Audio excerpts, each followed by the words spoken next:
अगर तुम्हें लगता है कि नेक्स्ट ईयर पक्का निकल जाएगा तो ये वीडियो तुम्हारे लिए बहुत इंपॉर्टेंट होने वाली है।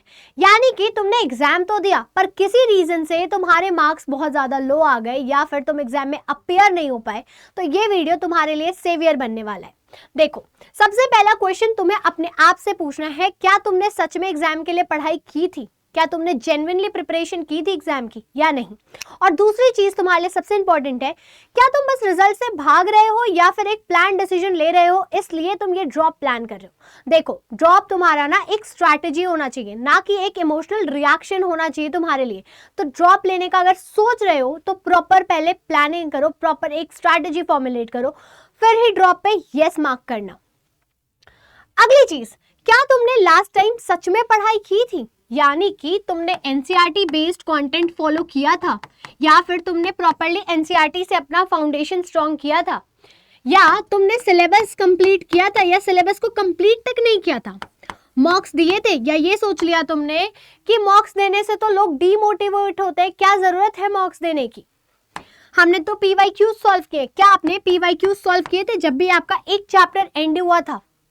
अगर इन सब चीजों पे आपका आंसर नो है तो देखो, फिर से बोल रही हूँ कि ड्रॉप तुम्हारी एक स्ट्रैटेजी होने वाली है, तो सोच समझ कर ड्रॉप लेना है तुम्हें, क्योंकि ये सारी चीजें आपके लिए क्या है, कोर है आपके ड्रॉप ईयर के लिए। और बिना कॉन्सेप्ट क्लैरिटी कोई मतलब नहीं है इन चीजों का।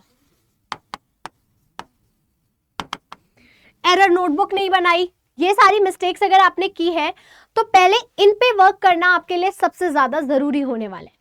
नेक्स्ट चीज, क्या आप 10 से 12 महीने प्रॉपर्ली दे सकते हो अपने इस एग्जाम को? हालांकि आप 10 से 12 महीने कहना तो गलत ही होगा। अगर हम देखें फेस्टिव सीजन, और हम ह्यूमन बींग्स ही हैं यार, हम भी थकते हैं, किसी दिन हमारी भी तबीयत खराब होती है, कभी कभी नहीं हो पाती पढ़ाई।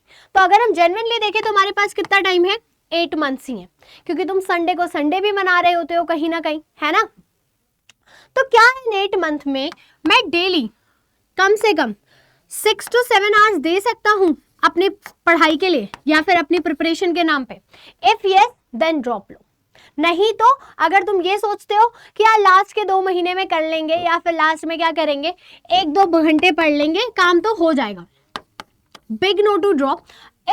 6 से 7 घंटे यस है तुम्हारी साइड से, इतना दे सकते हो तुम अपने डेली का टाइम, तब तो तुम्हें ड्रॉप लेना चाहिए, क्योंकि ये ड्रॉप ना तुम्हारे लिए पक्का एक सक्सेस स्टोरी में क्या हो जाएगा, कन्वर्ट हो जाएगा। और ऐसा नहीं कि आज 6 से 7 घंटे पढ़ लिया, अगले 3 दिन की छुट्टी मना ली, कंसिस्टेंसी के साथ, यानी वीक में पूरे 7 डेज तुम्हें क्या करना पड़ेगा, ये टाइम देना पड़ेगा। मान लेते हैं संडे को थोड़ा सा कम टाइम दे दिया, बट टाइम देना होगा। जहां आप 6 से 7 घंटे डेली दे रहे थे, संडे को क्या करना, 3 घंटे ही देना। और संडे तो मैं बोलती हूँ मॉक्स, पीवाईक्यूज जो फुल लेंथ वाले होते हैं उन पे टाइम देना और अपनी एरर नोटबुक पे फोकस करना। क्लियर?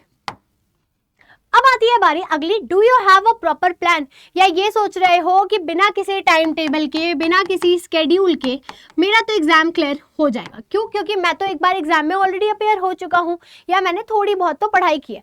अगर तुम्हारे पास प्रॉपर टाइम टेबल नहीं है, प्रॉपर स्केड्यूल नहीं है कि कब तक हमें क्या सिलेबस कंप्लीट करना है, कितने चैप्टर्स कैसे करने हैं, तो कोई सेंस नहीं है ड्रॉप का। सबसे पहले अपना टाइम टेबल, स्केड्यूल, अपने रिसोर्सेज को फिक्स करो। अगर तुम्हारे पास रिसोर्सेज नहीं होंगे ना, तो तुम क्या कर रहे होगे, कुछ भी पढ़ रहे होगे, किसी भी तरह से पढ़ रहे होगे और उसका कोई सेंस नहीं बनेगा।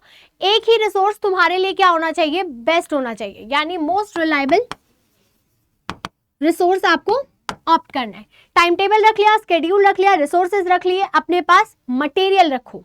मटेरियल का मतलब आपके पास प्रॉपर कंटेंट होना चाहिए, पीवाईक्यूज, मॉक्स, नोट्स, ये सारी चीजें। टीचर जो आपको नोट्स दे रहा है उसके बाद आपको क्या करना है, अपने खुद के माइंड मैप्स डेवलप करने। साथ ही साथ ना जब तुम ये सारी चीजें कर रहे होगे तो आपको एक चीज पे और फोकस करने की जरूरत है, यानी कि आप माइंड मैप्स जब बना रहे होगे ना, तो साथ में ना हर, जैसे मान लो मैंने इस वीक फर्स्ट चैप्टर पढ़ा और थर्ड वीक पे थर्ड चैप्टर पे मैं शिफ्ट हो गई फिजिक्स के, तो मुझे क्या करना है, जो थर्ड वीक है ना उस टाइम पे मुझे फर्स्ट चैप्टर का क्या करना होगा, एक क्विक रिवीजन देना होगा, क्योंकि बिना रिवीजन चीजें आपकी इनकम्प्लीट रहने वाली है। ठीक, अब अगर हम बात करें बिगेस्ट मिस्टेक की, देखो लास्ट टाइम तुम्हारी एक ऐसी भी मिस्टेक हुई होगी जो तुम सही नहीं कर पा रहे होगे, क्योंकि कहीं ना कहीं तुम्हारे क्लास 12th भी थे, तुम्हें आइडिया भी नहीं था। इस बार तुम्हारे पास आइडिया है कि तुम कौन से सब्जेक्ट्स लोगे, तो तुम्हारे पास ज़्यादा ऑप्शंस होंगे, यानी अपने सब्जेक्ट कॉम्बिनेशन को क्या करो, वाइडर चूजेस में रखो। यानी कि जीएटी ले लिया हमने, हम और ऐसे सब्जेक्ट्स ऐड कर ले जिससे हमारे पास मल्टीपल ऑप्शंस हो। तो सब्जेक्ट कॉम्बिनेशन वाली मिस्टेक को सबसे पहले आप ठीक कर लो। फिर अगर हम बात करें मॉक टेस्ट की, मैंने बोला ना मॉक टेस्ट तुम सब इग्नोर करते हो, क्योंकि तुम्हारे अकॉर्डिंग मॉक टेस्ट तो डीमोटिवेट करता है और पीवाईक्यू दे दिया तो मॉक देने की जरूरत क्या है। मॉक बहुत क्रूशियल होता है, क्योंकि तुम्हें टाइम मैनेजमेंट प्लस प्रेशर और जो इंटरफेस होता है उससे भी ये फैमिलियर करवाता है। Thinking they already know the syllabus, हमने एक बार एग्जाम दिया है, हमको तो पूरा सिलेबस पता है, हमको तो हर चीज पता है, पर अभी तुम्हें स्टार्ट फ्रॉम स्क्रैच पे जाना है, ना कि पहली वाली चीजों पे जाना है। Waiting for the perfect time to start, तुम्हें क्या लगता है कि एक दिन अचानक से कोई जादू की छड़ी घूमेगी और एक परफेक्ट टाइम आ जाएगा?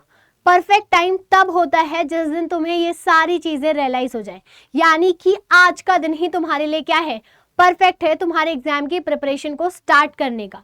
कुछ अलग से नहीं होने वाला कि नहीं एक दिन होगा जब आप स्टार्ट करोगे तो उस दिन से आपको ज़्यादा चीज़ें समझ में आने लगेंगी।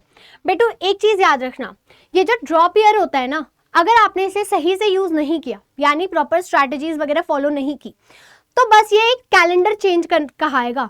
ये नहीं कहा जाएगा कि आपने कुछ एफर्ट डाले। एफर्ट तभी मैटर करते हैं जब उसका आउटकम दिखता है, अगर आउटकम नहीं है तो एफर्ट काउंट नहीं होने वाले। और तुम्हारे ना इस ड्रॉप ईयर को सक्सेसफुल बनाना प्लस पॉकेट फ्रेंडली बनाने के लिए हम लेकर आ चुके हैं हमारी बैचेस, जिनमें आपकी क्लासेस ऑलरेडी स्टार्ट हो चुकी है। अभी तुमने सुना कि पॉकेट फ्रेंडली बना रहे हैं, तो पॉकेट फ्रेंडली बनाने के लिए हमारे हर एक बैचेस पे 50% ऑफ है। तो बैचेस में जल्द से जल्द एनरोल करो। बैच में कहाँ से एनरोल कर सकते हो, डिस्क्रिप्शन में हर एक बैच का क्या दिया हुआ है, लिंक दिया हुआ है, प्लस दिखा भी देती हूँ कि कैसे एनरोल करना है। देखो 50% अमाउंट कुछ कहलाती है, तो जल्द एनरोल करो। हमें क्या करना है, अड्डा की वेबसाइट पे जाना है, ठीक है। आपका लिंक भी अगेन डिस्क्रिप्शन में दिया हुआ है। बाय द वे आपके लिए वो दिया होगा, बैचेस का दिया है, तो आप डायरेक्टली भी करोगे तो वो सेम हो जाएगा।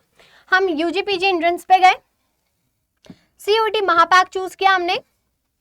मान लो मैं कॉमर्स स्ट्रीम से हूं, तो मुझे क्या करना है, यहां पे क्लिक करना है। आपको अमाउंट दिख रही है 15,700 समथिंग। हम गए बाय नाउ पे और हमने यहां पर कोड यूज किया AD50, जिससे इस बैच की प्राइस क्या हो जाएगी, आपकी रिड्यूस हो जाएगी। एक मिनट, देखो हमने यूज कर लिया। इससे क्या हो गया, पहले 15,000 समथिंग शो कर रहा था ये बैच का प्राइस, अभी कितना हो गया 7,856 ओनली। ये जो महापैक्स होते हैं ना, ये तुम्हारे लिए एक्चुअल सेवियर होने वाले हैं। रीजन, यहाँ पे तुम्हें PYQs, मॉक्स और हर एक बैच की एक्सेस मिलेगी, यानी आपको क्रैश कोर्स भी क्या हो जाएगा, इसी के अंदर मिलेगा, जो आपको बहुत हेल्प करता है आपके रिविजन में। तो बैचेस में जल्द से जल्द एनरोल करो, क्योंकि तुम्हारा ड्रॉप ईयर क्या होना चाहिए, एक सक्सेसफुल स्टोरी होनी चाहिए, ना कि एक रिग्रेट। तो जितना जल्दी एनरोल करोगे उतना ही ज्यादा तुम्हारे लिए बेनिफिशियल है। और अगर आज करते हो तो पॉकेट फ्रेंडली भी तुम्हारे लिए होने वाला है 100%। यानी हर बैच पे क्या है, 50% ऑफ है। जो कोड मैंने बताया था और जो पहले कोड था, तुमने उन दोनों के उससे डिफरेंस देख लिया होगा। पहले जो था उससे 8,000 के अराउंड था, और मैंने जो कोड बताया है यानी कि AD50, उससे 7,856 पे क्या हो गई है, इसकी अमाउंट आ गई है। तो बैच में जल्द से जल्द एनरोल करना है और अपने ड्रॉप ईयर को एक सक्सेसफुल स्टोरी में कन्वर्ट करना है।